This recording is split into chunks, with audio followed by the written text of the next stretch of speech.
Hey everyone, it's Jack here, TalkNorwichCity. Welcome back to another video. I hope you guys are all doing very well indeed. It was another very busy day on Saturday. Norwich City playing two pre-season games. It was one of those days where they crammed in a couple of games, two different squads out in the Netherlands. Still feels very early on. We're seeing a couple of youth talents come through, and I'm sure that Liam Manning will be weighing those up as they look to promote internally. And also seeing a few new faces as well. Vladan Kovacevic, we've seen Harry Darling. So that's exciting. Jakov Medic looking huge. So nice to see those fresh faces, but still, it's too early to tell where things are at. We can start to form a bit more of an opinion. I'm sure as pre-season goes on, I think from next weekend it will probably start to get a little bit more serious, and it's also probably going to be a very busy week in the transfer window as well. We had the news yesterday that Norwich City look set to have an agreed a fee with Wolfsburg for Josh Sargent around the £21 million mark. That's not a done deal as of yet. I think everyone's expecting it to happen, but that may well rumble on for a couple of days. But in the meantime, you're going to have lots of rumours around the attacking options at Norwich City at the moment. Now, the Pinken guys are out in the Netherlands at the moment, speaking to Liam Manning. We've heard from Ben Napper in various interviews recently. I think the theme and the thinking at the moment is that Norwich City aren't going to find a direct replacement for Josh Sargent. I suspect they will try and find a replacement who can play out wide, but can also play through the middle if needs be.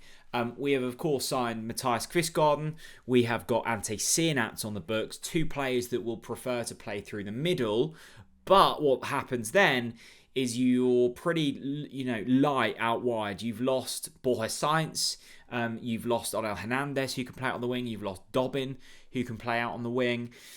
So we've not got too many wingers left. Now, Pape Diallo, that one is still rumbling on. I expect that one to hopefully get done in the coming week. You've got a couple of defensive midfielders that are ongoing at the moment. So hopefully they will kind of come to fruition in the week as well. But it is now the attacking area that is a real priority for Norwich City to get right. The defensive unit, I can't see there being too many more signings there. You'll probably bring in a central defensive midfielder, Pele Matson and Topic as well. One of the two. I suspect they want Matson, but we shall see. Which means you've got up for grabs a winger and probably another as well. Now, Pape Diallo, Norwich, I think, confident that they will get that one done. But with Josh Sargent departing, that opens up another slot. It also opens up a bit more financial power as well. Now, the name that's come out today in the press is Josh Windass, of course, formerly of Sheffield Wednesday. Now, they were really hoping to renew Josh Windass's contract. They were touting him around for a £10 million move last season. It goes to show that you have to get your timings right with player sales and with contracts. Sheffield Wednesday are in a whole heap of financial issues at the moment. They couldn't afford to keep Josh Windass on the books, which means he's up for grabs for free. Now, it looked like, and to be honest, it still looks like, Josh Windass will be going to Wrexham. They've had a deal agreed. According to reports, he will be taking on his medical on Monday, but there was a rumour today brought out by Ben Jacobs of TalkSport that Coventry and Norwich City are trying to hijack the deal. Now, usually, I wouldn't even report on this because it looks like he's going to Wrexham. Yes, a couple of clubs are coming in for a late move. So what? It's probably going to happen. And that probably still is the case. But Norwich City have been excellent at hijacking deals so far. We've already seen it with Kvistgaarden. It's likely it's going to happen with Pape Diallo. They could well do it with Josh Windass. Now, I don't think this is going to happen because it looks likely he's going to Wrexham. And actually, when you look at the player profile of Josh Windass, he doesn't really fit the bill. He's 31 years old. He was pretty potent for Sheffield Wednesday. He scored 50 times in 170 games, which isn't too bad going. He can play out on the wing. He can play through the middle. Before that, it wasn't too extraordinary. He scored 20 in 85 at Accrington Stanley. Played a couple of seasons at Rangers, scored 20 goals there, scored 9 in 55 for Wigan. Really kind of made his move at Sheffield Wednesday, scored 13 goals in the Championship last season, had scored 16 goals in 2022-2023. That was in League One. So just a fairly kind of routine Championship League One type player. I think Norwich City will want to be finding someone younger, someone better than Josh Windass. But it's just interesting to me that I think Norwich now have a bit of a name for themselves under this new era of Atanasio and Ben Napper and Lee Dunn and, of course, Liam Manning at the helm. That if they want a player desperately, they can make it happen. They can go in and hijack a move. Now, Josh Windass is on a free transfer. Now, that doesn't ever mean that it's completely free. There'll be signing on bonuses, etc., much like we saw with Harry Darling. But for a value play, this might not be the worst deal in the world. He is very experienced at Championship level. He will score you goals. Is he the right kind of character fit? I don't know. I've seen some interviews with Windass in the past that make me wince a little bit. I don't think he's the absolute professional. But I look back to a player like, I don't know, a Jordan Rhodes maybe. You always need a player that isn't going to play week in, week out, isn't going to be your first choice on the team sheet. But when you bring them off the bench, you know that they're going to perform, that you know that they're going to deliver. And maybe that is the case with someone like Windass. As I said, I don't see this one happening. But we will start to see transfer rumours starting to happen now that Josh Sargent is pretty much out of the door. As I said earlier, not a done deal, but we can expect Josh Sargent to be going to Wolfsburg in the coming days. Windass can play out wide, can play through the middle. That's the type of player that Norwich City will want. As I say, I don't think they fit the age bill, and I don't think Windass fits the character profile, but that type of player might be of interest.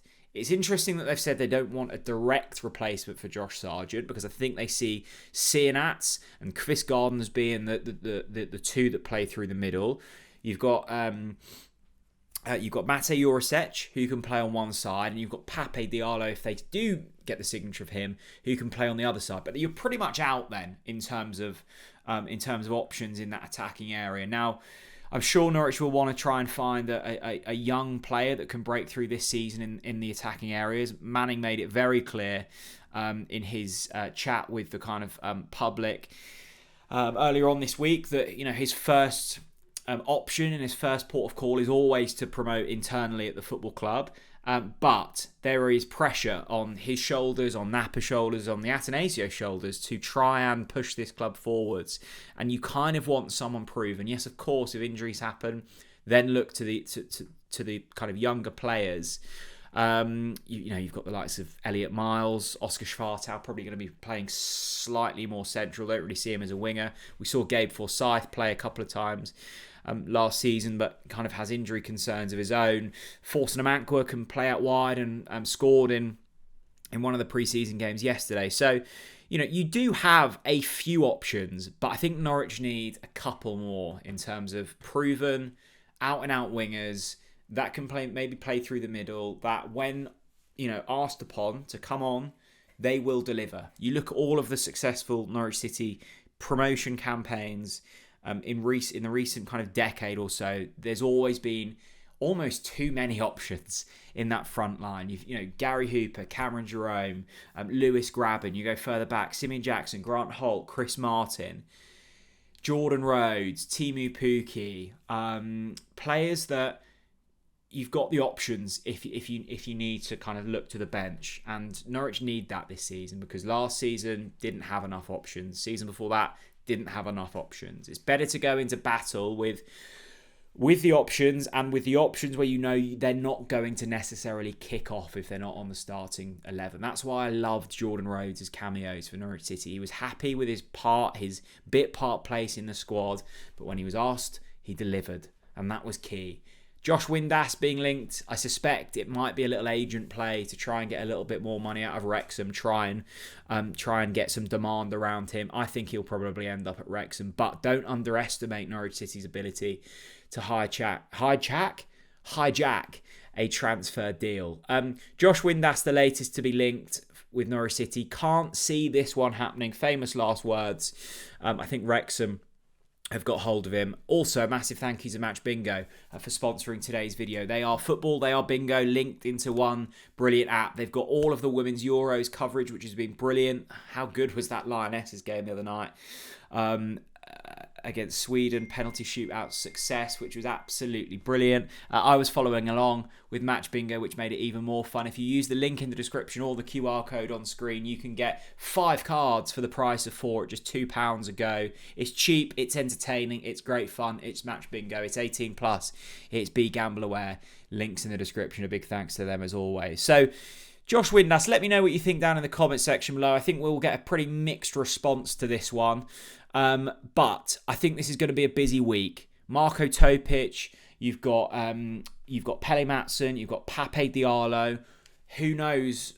I would say 2 of those 3 may be signed with Norwich City, and you're certainly going to get more links in terms of an attacker in replacement of Josh Sargent, who looks 99.9% likely to leave for the Bundesliga this summer. Thank you very much for watching, and I'll see you all again very soon. Bye-bye.